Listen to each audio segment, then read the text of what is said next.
Hey everyone, how you doing? This is Amon Green, Green Bay Packers all-time leader in rushing, and you're watching Packers Total Access Live, your daily source for Packer content. Go Pack, go!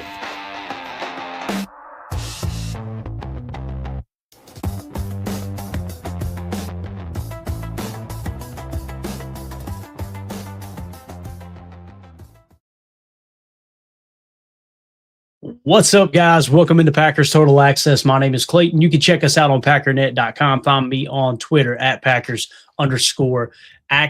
Flying solo as of the moment. We may have somebody jump in here in a minute. We'll see how it goes. Just want to get you guys a quick episode to break down several different topics. Obviously, coming off of that loss to the Minnesota Vikings, that might as well have been a preseason game, as the Packers rested the majority of their starters, getting healthy for the playoffs. And obviously, we released a video this morning kind of breaking down the playoff matchups for the wild card round. Obviously, the Packers are traveling to Chicago to play the Bears. We're going to talk about that at the end of this video, kind of the buzz around social media and how people are feeling about Packers Bears for the third time this year. Before we get into that, we're going to dive into Trevon Diggs. He made his Packers debut against the Minnesota Vikings yesterday. We're going to talk about what he did statistically. We'll also show you a little bit of film there and kind of give you an idea of how he played in his debut as a Packer. I thought he played really well. I thought he looked good. He looked apart. He looked physically imposing.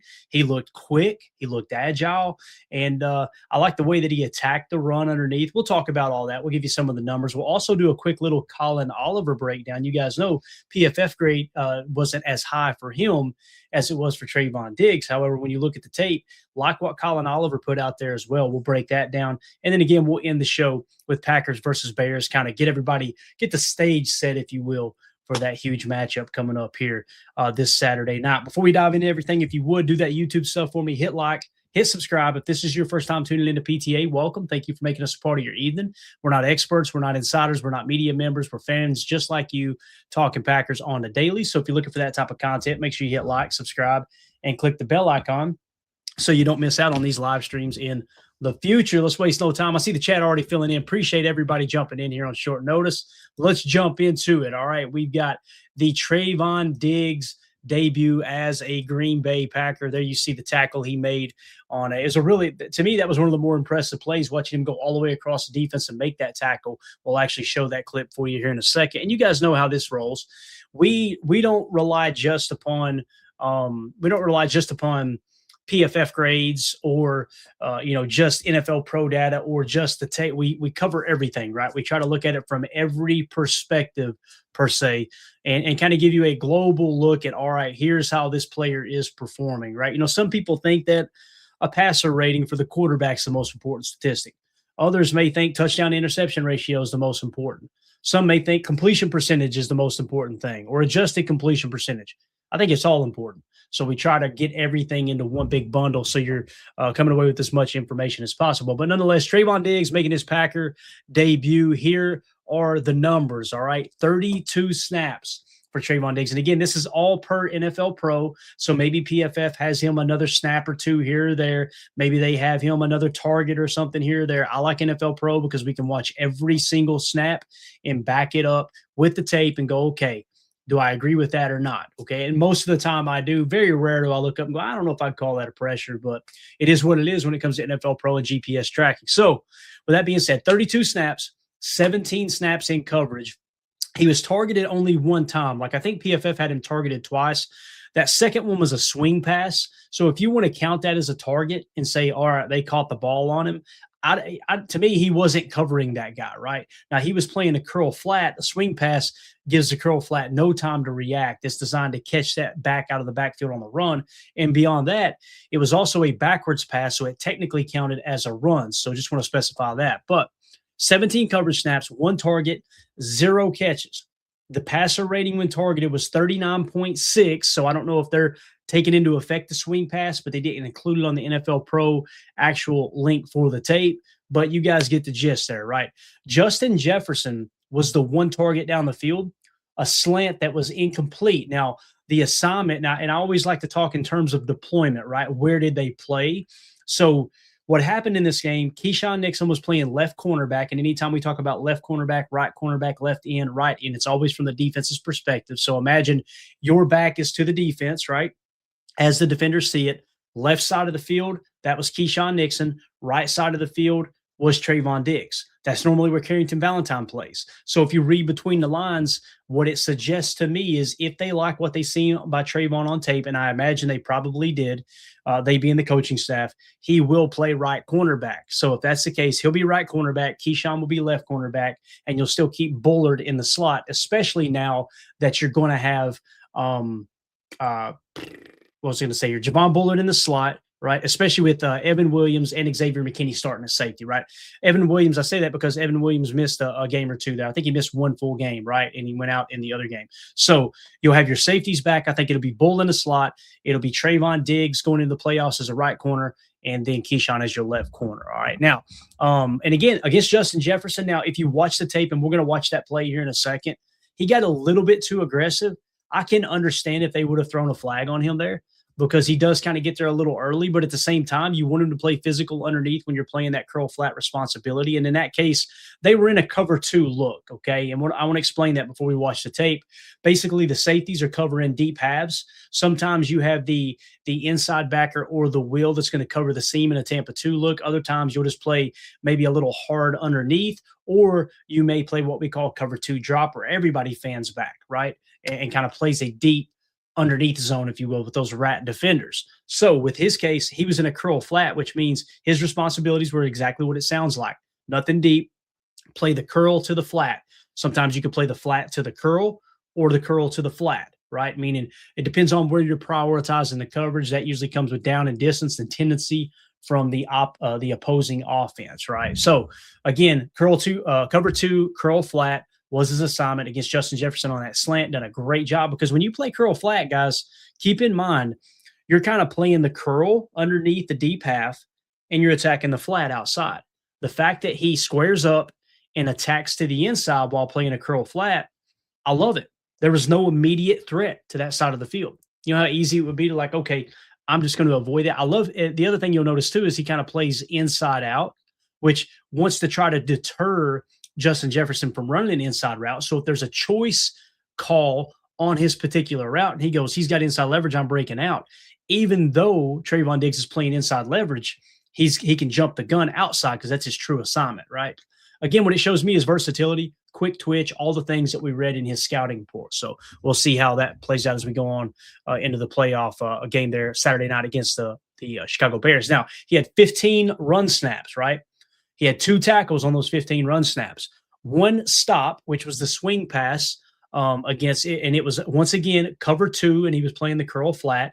Now, it was technically a run, I believe. Some people had it logged as a run. Other people had it logged as a pass. I look at it as a pass, but when we're using NFL Pro, I try to go with what they called it, and it seemed like they called it a run, but nonetheless, that was a stop. It resulted in a negative EPA, right, on that particular play, and he was the player that made the tackle. Really good rep. The other was a hustle play where he covered 20 yards of ground across the field, and to me, it looked like they were in a cover 3 look. Now, cover 3, and he's playing right corner, his assignment was going to be deep third. Ball snap, they run a reverse. He didn't just kind of lag back, all right, let me just play contain on the backside. Guys, he cuts across the safety's face and goes and makes the damn play. I love the way he played that particular play. So again, that's the statistics attached to Trevon Diggs' debut with the Packers. Now let's show a little bit of this tape here, okay? And you can find this over on our Patreon group. So here's the first play that we were talking about where he's playing the curl flat. Notice how he's playing up on the line of scrimmage. This is actually the swing pass, I believe. Okay, so he's playing up on the line of scrimmage. Almost shows like a bump and run. He knows he's got 2 deep behind him. I want to say this backer here drops in to a Tampa look, looking to take the seam away. If the 2 or the 3 here before motion try to attack the seam, you can kind of see this defender. I'm pretty sure he flips his hips and goes. But let's watch what our boy, and let's go half speed here. Watch Trevon Diggs on this play. So you see the motion. Now he's going to cheat in a little bit. Now he's going to pick up what was the 2 is now the 1. They're going to fake a little action here to Justin Jefferson, right? And as the ball snapped, now you see this backer here is going to bail out and get a little bit of depth. Everybody else playing underneath. Look at Trevon Diggs' eyes, guys. Look how aggressive he is right here.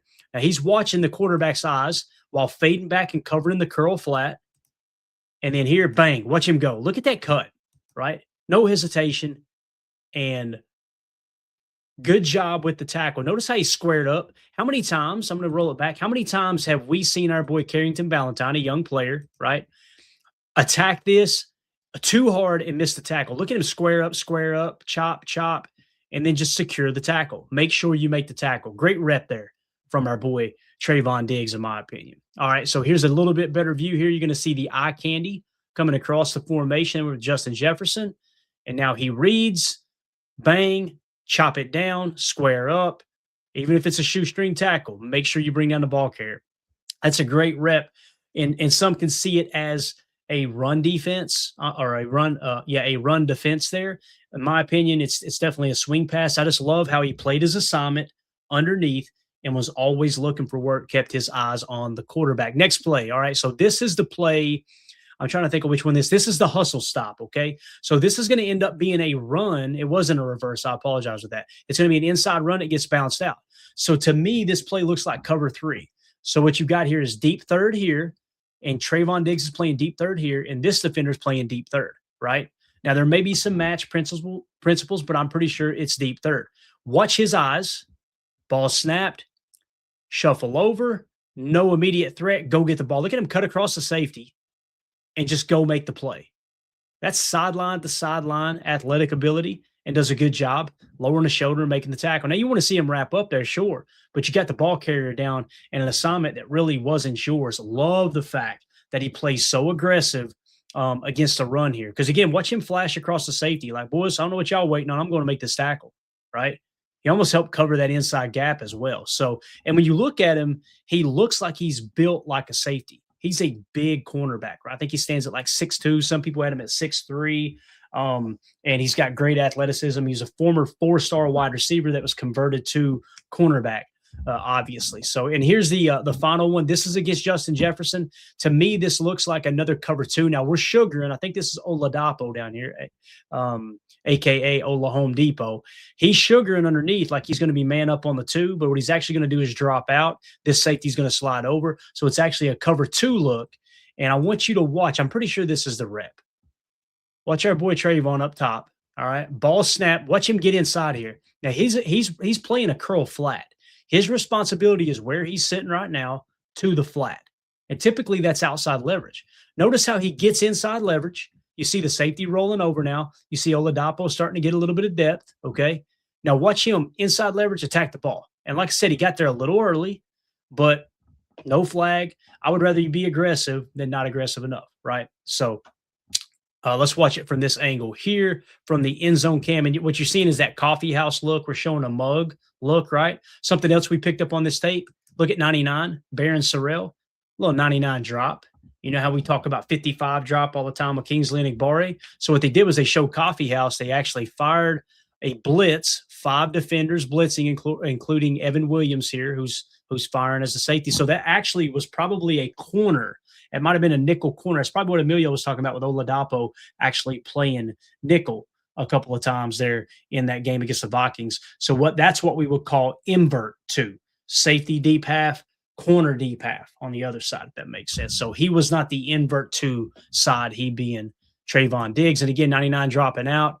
And then you'll see Trevon Diggs get in there and go to make a play on the slant. And again, that's Justin Jefferson, guys. That's Justin Jefferson. So that's not an easy play to make there. And I love, again, it's the little things, the little tendencies that veteran players show where, okay, I know I'm covering the curl flat with a cover 2, an invert 2 behind me. I know that's what we're showing here, but why don't I try to bluff him a little bit with a little inside leverage? And I could still get to my curl flat if he runs an outbreaker, and I'm kind of baiting him to do that. Now, Justin Jefferson kind of beats him inside, but he's still there. He's quick twitch enough to get his hips turned around and make a play on the ball. So just a really, really cool play there. And again, I'm very, very, I don't want to say impressed, but I'm satisfied with how Trevon Diggs played in that game. Again, it's a very, very small sample size, but with that being said, I'm really, really excited to see what he does going into the playoffs. It's going to be a great test. And, against Chicago, they may be getting Roma Dunze back. Chicago, obviously, we'll talk about some of their rankings here in a little bit. But nonetheless, I think Trevon Diggs is going to be fine. I think he's going to be our best corner. Now, is it worth $15 million next year? time will tell, right? And that's a decision that the front office has got to make this offseason too. Because with the addition to him, you've dwindled that cap space down a little bit. I want to say you're ranked around 27th right now. But again, if you want to go add some more pieces, you've got the room because there's several restructures that you can do before the season starts and kind of move some money around. If a great football player becomes available, again, you could cut ties with Rashawn Gary, free up $11 million. You could cut ties with Aaron Banks if you wanted to and free up some money. There's a number of different ways you can go about doing it. You can also play cash over cap and convert base salary to signing bonus and add on some voidable years, all that good stuff as well. So with that being said, if you're watching this video back later, let us know in the comments, how do you feel about Trevon Diggs? What do you think about that breakdown? Were you impressed with his performance? Were you just, or maybe you were underwhelmed by how he played? I don't see how anyone could see the tape and think, yeah, that was underwhelming. It was a very vanilla call on both sides of the ball. You could tell Matt LaFleur and Jeff Hafley didn't want to show much, but let us know in the comments how you feel about Trevon Diggs and his play there in Week 18 against the Vikings. Make sure you hit like, subscribe, and click the bell icon too for us.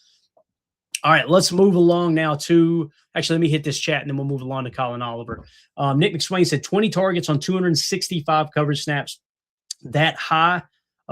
Thank you. He's asking, is that high? I don't know, man. If you're talking about Trevon Diggs maybe when he was with Dallas this year, I don't know. I would have to look across the league as to what's high and what's not there. But I do know this defense is a whole different animal from what Dallas's defense is. Dallas has the worst scoring defense in the league, guys. The worst scoring defense in the league. So I would kind of take everything he did there and throw it out the window. As a matter of fact, I had something else I wanted to scroll down and show you guys. It was the PFF grade. I already exited out. But his PFF grade was kind of interesting to me, he being Trevon Diggs. When you look at his PFF grade, I'll pull it up off screen real quick. It was 81.5. He actually had the highest PFF grade of any Green Bay Packer defender. And if you look this season, he only had one game that he graded higher than an 81.5. That was actually against the Packers, an 83.1 in that game. Other than that, on the season, Trevon Diggs finished with a 56.1 PFF grade. However, in Green Bay, 81.5 his first game. I think that's I don't know. I think it's trending in the right direction. We would all agree, right? So appreciate you there, Nick. Again, man, I would try to look those numbers up, but flying solo, can't do it here on the fly. Appreciate you being a member for 12 months there too. All right, let's jump into a little Colin Oliver, similar setup here. All right, let's talk about how he played. I was impressed with Colin Oliver. The thing I noticed about Oliver, I can see why they call him Baby Micah. Not that he's going to be the caliber player that Micah is, but he's got quick twitch and burst off the line of scrimmage. Seems like he's in the backfield really quick. He's kind of an undersized edge rusher compared to like your Rashawn Gary's, your Lucas Van Ness's, guys like that.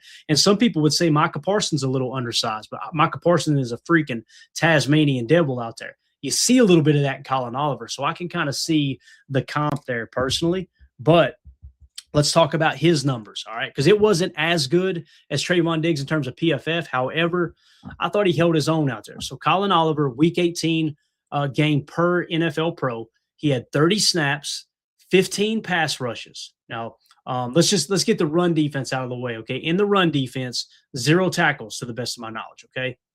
Now, pass rush, 15 pass rush. So out of 15 pass rushes, Colin Oliver had 4 quarterback pressures according to NFL Pro. Guys, that's 26.7%. 26.7% pressure rate according to NFL Pro.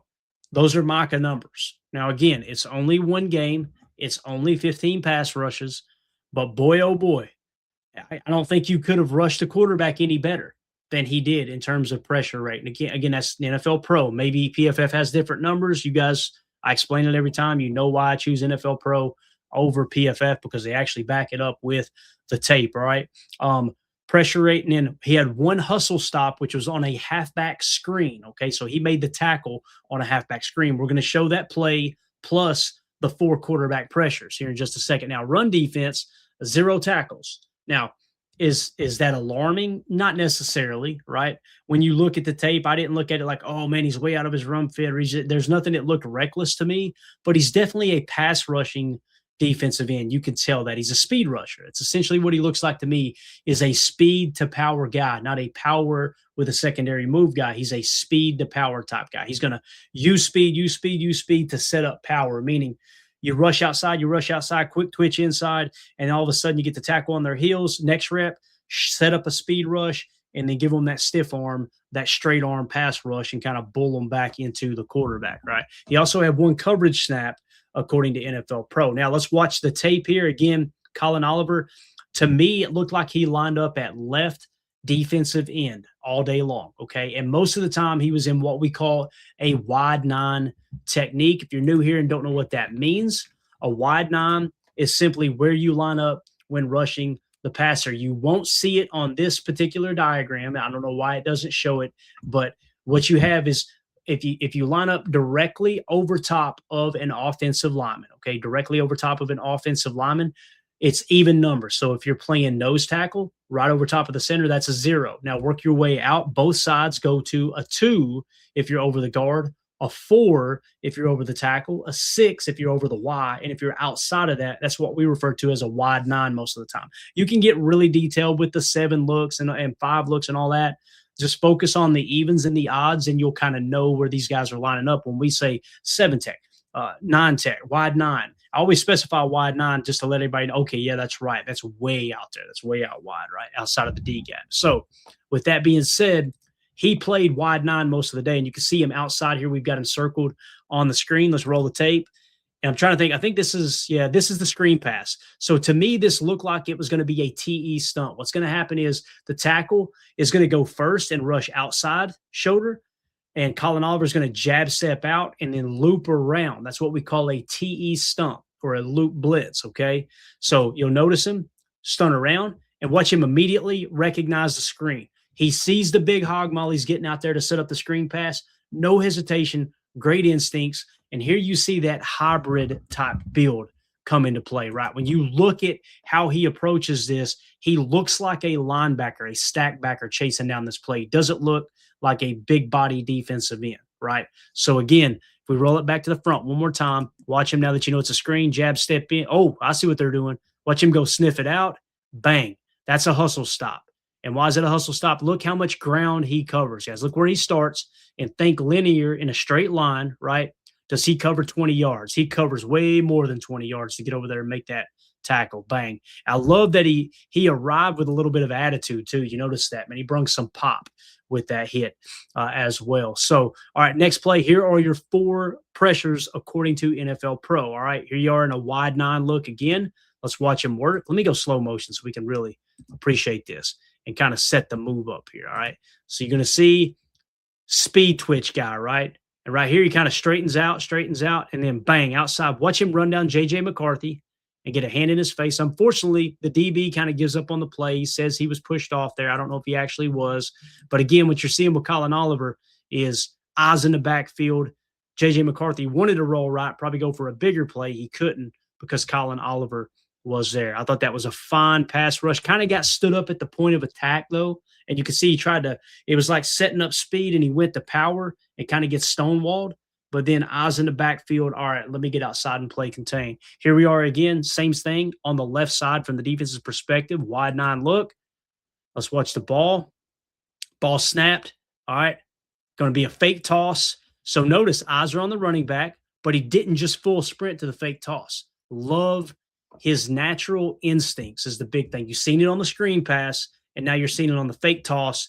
And then he has the athleticism to run J.J. McCarthy down. And when he does, getting his hands on his ankles like that causes that ball to not be accurate.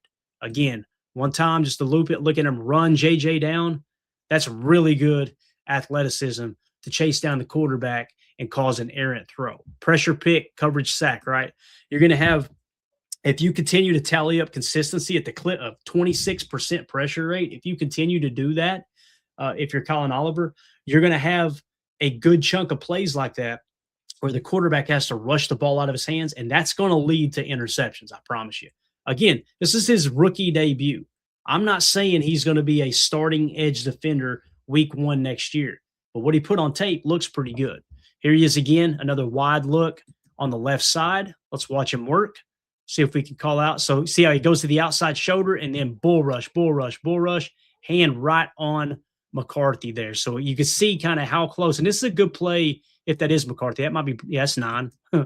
That's 9. Boy, is that 9. But look at him just drive the tackle back into the quarterback and get a hand in his face. That's a pressure, guys.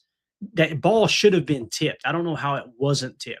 But look at where on a quick drop, and it's probably the first read. It might have been the second read from J.J. McCarthy. And look how close Colin Oliver gets to the quarterback.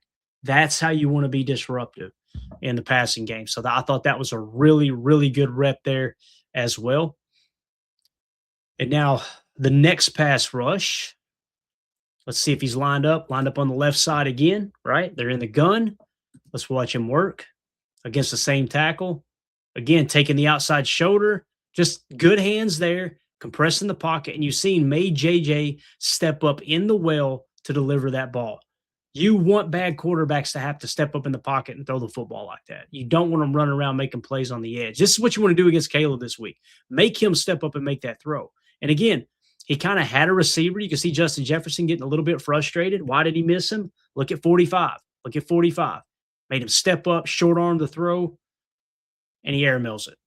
So again, pressure pick, coverage sack, and in this case, pressure leads to an incompletion down there on a throw that went to the end zone. Great job by Colin Oliver. Now, let's talk about the PFF grades and whether or not we agree with the PFF grades. And I watched all of his snaps. Those were the highlights, guys. What you seen was a hustle stop on reading a screen pass. To me, that's a +2 play, hands down, no questions asked. Those 4 pressures, +2 play. Well, 3 of the 4 pressures, I would give it a +2 grade because the one he kind of gets stonewalled and he just finds himself looking in the backfield. All right, and he busts out and gets the pressure on JJ. That one, I imagine he probably got a 0 or a -2 would be my guess. Maybe a -1. Like it's good effort. Did you play your assignment? Yes. Did you play with great effort? Yes. But did you execute? No. That was a bad pass rush, right? It just kind of played into your hands with J.J. McCarthy rolling out, and you got the athleticism chasing him down. So I can see it being a 0 to maybe a -0.5, something like that on that particular play. But nonetheless, PFF, they didn't think he played good. They said 54.9. They said his run defense grade was 47.8, tackle grade 27.5, but pass rush grade of 53.5 and a coverage grade of 75.7. I don't know how in the hell a player has a 26% quarterback pressure percentage, okay, and have a 53.5 pass rush grade. That's a little mind-boggling to me. Okay, I don't know what it takes to get a good one, but man, oh man, that's a tough look. Now, again, this is why I like to look at NFL Pro over PFF. We're sitting there asking ourselves, why did they give him a 53.5? We don't know. They won't tell. Now they'll tell us there's 2 hits, there's this many hurries, there's that and this. Okay, cool. They won't even show you the plays, right? So with NFL Pro, we can go watch those pressures. He got 4 pressures. According to NFL Pro, that's what they said. I agree, it was 4 pressures. However, one of those 4, not necessarily a great play. The other 3 +2s, in my opinion. So with that being said, I could see if his pass rush grade was a 65 or a 70, right? 53.5 don't make a whole lot of sense to me. Tackle grade, the fact that he didn't have any tackles in the run game, the run fit, it looked a little bit wonky. You can tell that's not his strength, so to speak. So I kind of agree with the run defense grade. Tackle grade, I think 27.5 is pretty bad. I don't know how many broken tackles he had. I don't remember going, oh man, that's horrible effort. That's horrible tackling ability. I don't remember seeing that. And he did drop into coverage there. Maybe they're giving the screen pass as the coverage mark there as well. Who knows? Because again, they don't tell you. They don't give you the specifics there. But nonetheless, when I looked at the tape and watched him play, I would feel comfortable giving Colin Oliver altogether, I would say a B, maybe a B-. Guys, that's good. That's a rookie in his debut at the NFL level against a number 1 offense in the National Football League. Now, if you think Minnesota's cheeks, I get it. I understand. But that's still their starting offense that was out there. That was still their handpicked first-round quarterback that they moved on from Sam Darnold for to play, right? That's still Justin Jefferson out there running routes. That's still Jordan Mason, their best running back on their roster, out there running the rock. That was Jordan Mason that Trevon Diggs chased down, right? So again, that's Colin Oliver and Trevon Diggs going against a number one offense in their Packers debut. I expect them to only get better. I really do. So now the question becomes, where does Colin Oliver fit, right? Where do you put him into this defense?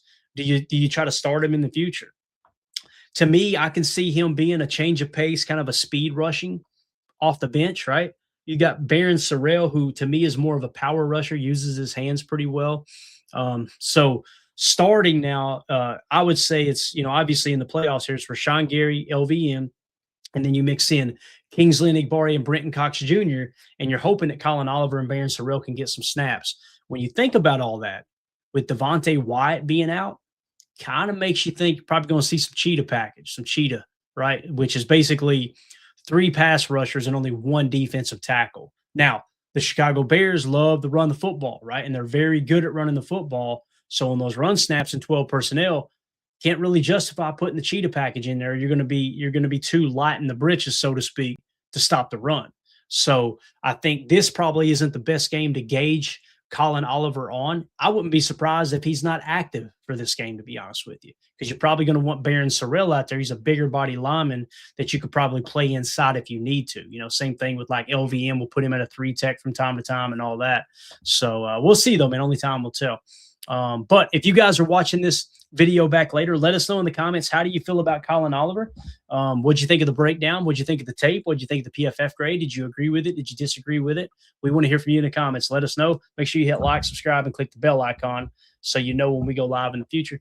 Super chat here from Mike Witt. Thank you so much, Mike. Appreciate you, buddy. He says, hey, boys, don't know why, but I got a good feeling about Saturday and going forward. Having LVN, Oliver, and Sorrell opposite Micah is going to be fun. I'm thinking 26-23 Packers Saturday. Obviously, probably meaning Rashawn Gary and not Micah, with Micah being out.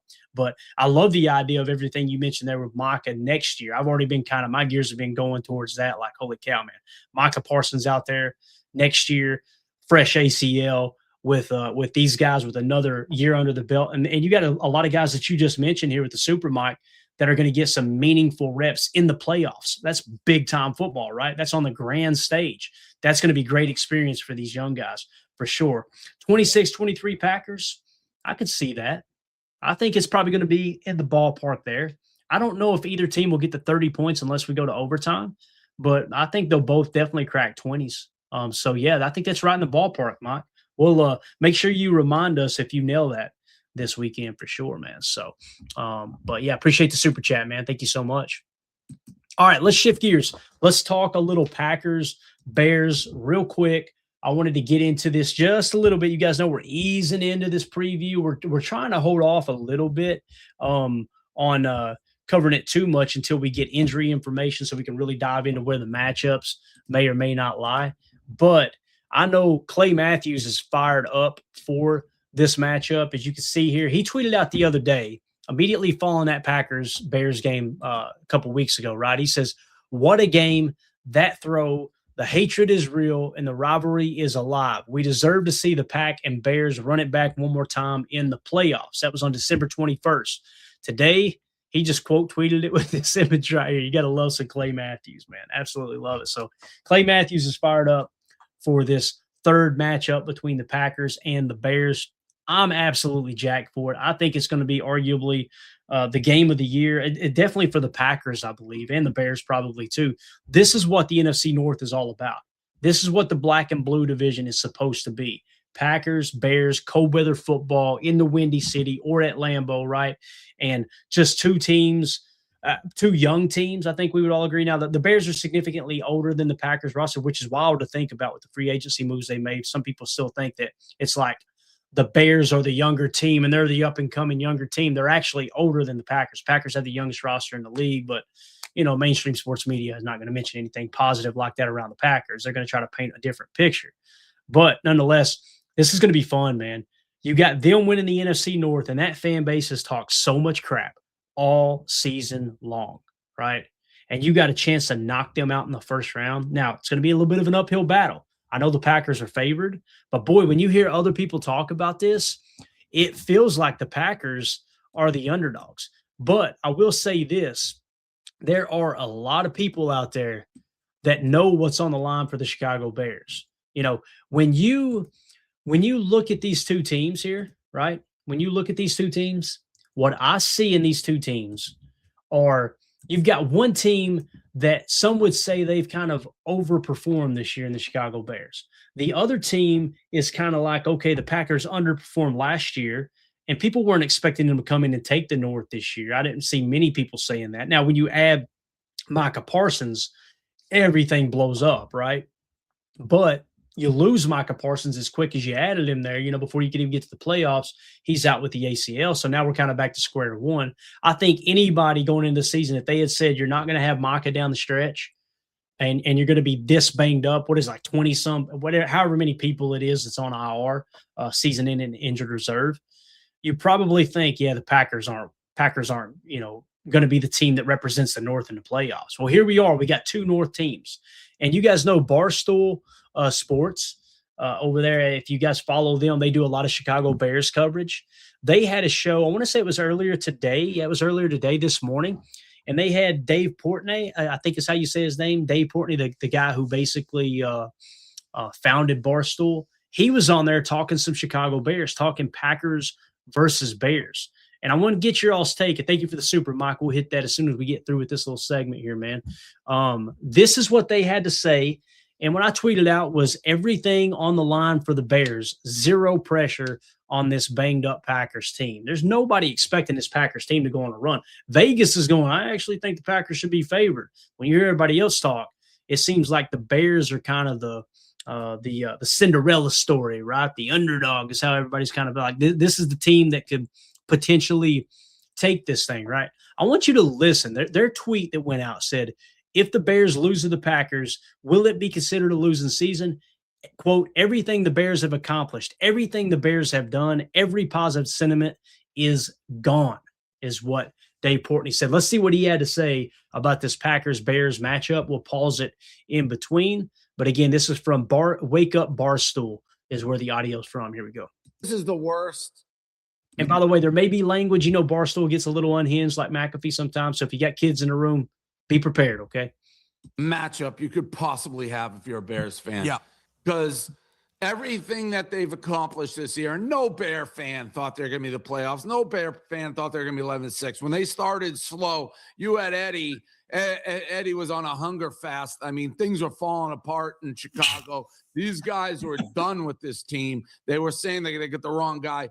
That happened earlier this year. If you guys go back to the first 4 weeks of the season, Chicago fans, I remember tuning into a post-game show, and somebody went off the rails calling in, and the guy said, and he said, thank you at the end, and the host went, yeah, we'll appreciate you. Call in anytime you want. We'll be here. We'll be. I remember going, boy, they're really in the dumps. So everything he's saying here is spot on. That's how they started the season. Everybody was like really, really down. I remember them questioning right off the bat, boy, Ben Johnson, this Ben Johnson, Caleb Williams thing, this marriage ain't going to work, right? So I definitely agree with what he's saying there. To turn it around and have the run they had, unbelievable. Now they get the Packers, their arch enemy.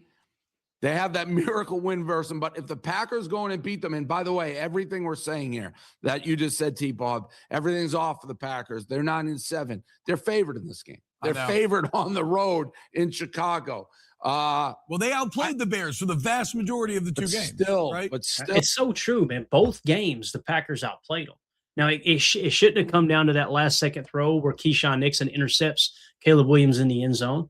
And we know that last game against the Bears, it should not have – I mean, there was like five things that could have went wrong that went wrong. If one of those things goes in the Packers' way, the Packers' direction, Packers win that ball game, right? So it was kind of a very, very strange win there. To be a 9-7 team going to an 11-6 team in the same division on the road, and the road team is the favorite, would make me very nervous. But everything the Bears have accomplished, everything the Bears have done, every positive sentiment is gone. If the Packers go in and end their season, it's a bad season for the Bears. I honestly believe that. What he said, I mean, it's so true. Like, they're riding this high, right? And now they've stepped into that, oh, we won the North. We're the big dogs now. If the Packers somehow, some way go down to Chicago and beat the Bears, they're going to be devastated. Absolutely devastated. Now, there'll be a portion of the fan base that they'll go right back to where they were the first 4 weeks ago. Well, we wasn't even expecting to win this year. I got you, Hoss. Do I need to show you the bookmarks on Twitter? I mean, it got really loud from these Bears fans. Again, the Packers go down there and take care of business. This whole thing, that's why I wanted the Bears. It had nothing to do with I want to play an easier team. These are all playoff teams. Anything can happen. You're going to get the best version of all these teams. They all know they have a chance to win the whole freaking thing. So with that being said, I wanted the Bears because I wanted to go down there and beat the team to knock them off. I wanted that opportunity of, man, I want to see the Packers go down there in their house and just slap the crap out of them and go home, boys, get out of here. Oh, yeah, you won your NFC North because we were completely banged up down the stretch. Even with our banged up roster, we ended your season. That's a way to make it right for sure. It's a losing season for the Bears, despite it being the best season they've had in recent memory. Anybody else knocks them out, it's a positive season. This is one of those few college-esque rivalries you have in professional football where like these two fan bases truly hate each other. And if the Packers, who have dominated these guys for decades, knock them out, I don't care, Bears, you had a losing season. This is just wild to think about, right? After everything that's kind of transpired here with the Bears this season. And here it's going to come down to this game where it's going to be Packers-Bears. And if God forbid the mighty Chicago Bears lose this game to the Packers, they are going to be in shambles, absolute shambles. And I got to be honest, I'm here for it, man. I am here for it. Mike Witt with the super chat. Thank you, Mike. He says, McManus wins it at the end of regulation, book it. How cool would that be? Brandon McManus with a game-winning field goal. You know what I'd like even more than that, Mike? Like for us to win by a couple tutters. How cool would that be? You look up in the fourth quarter and it's just they can't get anything going. We got a 2-touchdown lead and let's just drive this thing home. Don't try to coast in. Don't try to play the clock too much. Just keep your foot on the freaking floor, right? That would be absolutely awesome to me. But again, Mike Witt saying McManus wins it at the end with a field goal. He went on to say, hot take, all road teams win this weekend. You know, it's funny you say that because I was talking to a buddy earlier this week. It doesn't feel like there's home field advantage in the NFL much anymore. And, you know, we've talked about how the gambling line has moved from 3 points to 1.5. You know what I'm saying? Like for home field advantage. Some people say it's still 3. I'm kind of old school. I still look at it like 3, just because my mind, I was brought up in the whole gambling process thinking, yeah, if you're at home, you're kind of catching 3, not meaning, oh yeah, they're going to win by 3. No, it just means you got to kind of count that into the actual point spread and how Vegas figures those things and do with it what you want. But some say it's down to 1.5 now. So I was telling him, I'm like, man, I kind of feel like in the NFL, home field advantage isn't as popular anymore. I don't know how you guys feel in the chat about that, but it kind of goes hand in hand with what Mike's saying there. Hot take, all road teams win this weekend. I think it's important. Don't get me wrong, but I also can kind of see it being something that just doesn't have the same meaning that it did, you know, before, if that makes sense. So Jason Y with the super chat. Thank you so much, Jason. Appreciate you, buddy. He says, Matt LaFleur lives rent-free in Ben Johnson said. Did you see what he said after his loss? Yeah, it's going to be wild, man. Ben Johnson has had some crazy, like he kind of got snippy last night after their loss, obviously. And I talked about that loss on the morning show today. It means more than Bears fans want you to think it does. Guys, that was not a game where the Bears said, we're going to just sit our starters. We're going to sit a few people that are important. We want to keep them healthy. And if we win, we win. If we don't, we don't. They went into that game trying to beat the Lions. The Lions are so banged up. You guys understand we swept the Lions this year, right? Even when the Lions were at their healthiest point, we kicked them in the mouth, right? So the Bears go and try to play the Lions, and that was in Chicago, right? So it was the Lions traveling to Chicago, and the Lions went in there and took care of business. You know, you had Jared Goff throwing for over 300 yards, right? And then afterwards, Ben Johnson said, if we're playing a game, we're going to be playing our starter. He just kind of shrugged it off. But again, there's some Bears fans that act like that game didn't matter. You were playing for the 2 seed, bro. What are we talking about? What do you mean it didn't matter? What do you mean it wasn't a big deal? Like you were playing for the 2 seed. Now you ended up with the 2 seed because the Eagles crapped the bed against the Washington Commanders. You can, you know, it is what it is. But the fact that you got shut out for 3 quarters at home with the number 2 seed on the line, essentially a playoff game is what that atmosphere pretty much was. It matters, man. I'm telling you, it matters way more than they want to pretend it does. That's for sure. We got Joe Trev one with the super chat. Thank you so much, buddy. Appreciate it. He said, this will be the best playoffs in a while. It's wide open, NFC and AFC. I think that's a great point, Joe. It really is. It's fun to see the Patriots back. You guys know, if you've watched this channel for some time, I love to follow the Patriots. I love following Bill Belichick's whole regime and the history of the Patriots and how, because I just study success. I don't care what it is. If I'm looking, I'm a big history nerd too. Love documentaries, love, different types of stuff. I usually don't watch many movies because I feel like there's enough interesting things that's happening in real life as opposed to going and watching a bunch of overpaid people pretend like something they're not. It's just me personally. Shout out to Hollywood. You could kind of tell how I feel about them. But I love going in and watching the Patriots dynasty and going back and reliving it and kind of figuring out what are the common threads? How did they have success, right? Patriots are an interesting story in the AFC. Is the reason I bring that up. The Chargers, they could get hot at the right moment, right? You got, the storyline of the Houston Texans. The Houston Texans has arguably the best defense in the league, and they could go on a run here, right? And win the whole freaking thing. So it's just it's really, really interesting. You jump into the NFC. Some people think the Packers could get hot. They're getting as healthy as they possibly can right now. They kind of rolled the dice and said, look, we're okay with going in the playoffs with a 5-game losing streak. If we can get our guys healthy and give us the best, or a 4-game losing streak, I apologize, to give our guys the best chance to create some momentum in the playoffs with our healthiest roster. Some people think they can win it. Some people think the Bears can win the whole thing, right? Some people see Seattle as the better team in the NFC. Some people, see the LA Rams as the hotter commodity. I completely agree, Joe. I think it's going to be a fun playoffs to watch. And in the background, I'm watching Aaron Rodgers and the Steelers going, man, how cool would it be if it was Packers Steelers Super Bowl and Jordan Love gets to go up against his old mentor and Aaron Rodgers, and Packers come out on top in that matchup. That would be who I'm rooting for. Some people get mad because they find out I'm rooting for Aaron Rodgers with the Steelers. I don't understand why you're pissed off about that. I don't know what he did that you're so butthurt that someone's not allowed to root for him, even though they played the Steelers earlier this year. Boy, I was all about Love embarrassing him. I was over the moon that we went into Pittsburgh and Love was able to beat Aaron Rodgers and the Steelers, right? But I'm kind of watching that one in the background as well. They could get hot at the right moment. They got some serious momentum off that last-second field goal miss last night that put them in the playoffs. And we know with the 2010 Packers and what happened there, how just a little bit of momentum going in the playoffs can make a big difference. But thank you for the super, Joe. Appreciate you. Mike Witt with the super chat. I think Saturday night is going to be a Jacobs and Wilson game, just a gut feeling. And you missed an earlier super chat of mine. Thanks for everything. Sorry about that, Mike. I'll go back and see if I can find it here, man.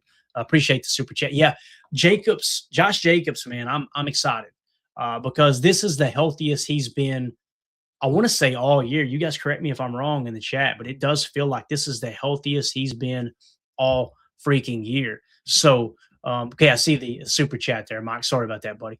But yeah, I think this could be a Josh Jacobs game as well. I really do. I think that the weather may permit. It's going to be in the 20s last I checked. There's a slight chance of snow flurries, but it looks like it's just going to be cloudy. But also, man, Adam Stenovich, Coach Steno said something earlier. I think it was either earlier. Yeah, it was last week. He said, yeah, they were asking, are you worried about Jordan Love being rusty coming into this game? And he was like, no. He said, I see Jordan every day, and he's got a different look in his eye. You seen it on the sideline in Minnesota last night. Did you guys watch that? Did you notice that? Or yesterday, I should say. Did you notice how he kept his helmet on and stayed towed to the out-of-bounds line all day long? There was a couple of times I wanted to go, somebody take his damn helmet. Don't let him go on that field. Do not let J Love go on that field. But it kind of looked like he was like chomping at the bit, wanting to get out there. I just love everything that Jordan Love represents, man, and the way that he approaches everything. So Mike Witt with the other super chat. Sorry I missed this, buddy. I thought Jonathan Ford looked good yesterday, and I think given his friendship with Micah, I think Diggs restructures his contract and stays on the team next year. I think Hafley's defense fits him better. I completely agree. I think Jeff Hafley's defense fits just about any defense. Any player, a player's better than any defense they would be on, especially the worst ranked Dallas Cowboy defense. That's the other thing about Cowboys fans kind of making it sound as if Trevon Diggs is hot garbage because their defense is horrible. And it's like, Bub, what are you talking about? You're trading away pieces and your defense keeps getting worse, right? They went and traded for Quinnen Williams, and I agree with that trade. I think that's a great trade. They were pumping up the fact that they got Kenny Clark. We were very vocal on this show. I love Kenny Clark as a person, but I felt like his best football is behind him. So the talk in Dallas was Micah sucks against the run, and now we're going to have a good run defense because we got Kenny Clark and we got rid of Micah, who sucks against the run. And then you see Micah come in. Our run defense got better with Micah in the lineup. Hell, we played him at defensive tackle a few times for run stops, right? And then you see Dallas's defense just slowly trickle down, and they finished dead last in the league, I think, in scoring defense, if I remember correctly. So, matter of fact, let me double check that. I've said it a couple of times. I may be getting a stat mix up, but scoring defense, opponent points per play, yeah, they're dead last. They're giving up 0.490 points per play on defense in Dallas. So, Dallas fans swinging a miss again. Surprise, surprise, right? So Jonathan Ford, I didn't think he looked bad yesterday, but it's obvious you're banged up. You need that extra big body. So I will say this. I have more faith in Jonathan Ford than Nazir Stackhouse based off what I've seen so far. Now, Nazir Stackhouse has more upside than Jonathan Ford, but Jonathan Ford is more game ready right now. And that doesn't mean Jonathan Ford is a dominant football player, right? I'm not saying that by any stretch of the imagination. But I do feel like Jonathan Ford gives us a little bit better chance than Nas Stackhouse playing the nose. Now, obviously, Kobe Wooden is your starting nose defender, and now it's who's coming in after that. And also, when you're playing a team like the Bears that wants to establish the run, maybe you put an extra big body in there and kind of load that line of scrimmage, right? I could see them going that route as well. But thank you again for the generous super chat there, Mike. Thanks to everybody for the super chats, man. It's a pleasant surprise this evening. It helps more than you know, and we greatly appreciate that. But let us know, guys. How do you feel about Packers, Bears, early chatter? What did you think about what Barstool said? What did you think about Clay Matthews getting amped up for it? It's going to be an exciting matchup on Saturday night. And listen, if the Packers lose that game, I'm not going to be in here doom and gloom. We know the chips are stacked against us, even though Vegas sees us as the favorite. You got all these injuries that's piled up. What we get to see going into the offseason, even if the Packers lose, is we get to see which of these players kind of rose to the occasion on the grandest stage. Maybe Colin Oliver gets more snaps than I'm expecting, and he plays really well. Maybe Trevon Diggs goes out there and freaking balls out and gets a pick, right? And we go, all right, we're keeping him next year. Let's do some adjusting like Mike Witt and the guys say here in the chat, right? To me, there's a lot at stake. You could still go on a run and win the Super Bowl, but regardless, you're going to get information on these players and specifically these young players. And again, quick little numbers. Scoring offense, Green Bay is 14th in the league right now. Chicago is 12th. So Green Bay has fell below Chicago. Chicago's been ahead of them all year in scoring offense with Ben Johnson arriving. He's done a hell of a job. Ben Johnson's quirky. He's an arrogant. He's kind of an ass. I got you, but he has turned that offense around quick. The problem is their defense and scoring has dropped to 23rd in points per play allowed. Green Bay is still sitting in the 10 spot. So when you look at the matchup, the offenses are 12th and 14th, with the Bears having a slight edge in scoring. Defensively, the Packers, hands down, have the better defense, but you got to add in a caveat. The Chicago Bears take the ball away more than any other team in the league. They're dominant there. At least they're in the top three. I think Houston was up there as well. Turnover margin, Caleb Williams is protecting the football, and his defense is taking it away. So the turnover margins through the roof. They're definitely still leading the league in that category. So let us know in the comments. How do you feel about this Packers-Bears matchup? Make sure you hit like. Make sure you hit subscribe. And click that bell icon so you know when we go live in the future. Like tomorrow, there'll be multiple streams again tomorrow. We'll continue to break this down. We'll give you any kind of bit of information and news that may pop throughout the day, the morning, the evening, what have you.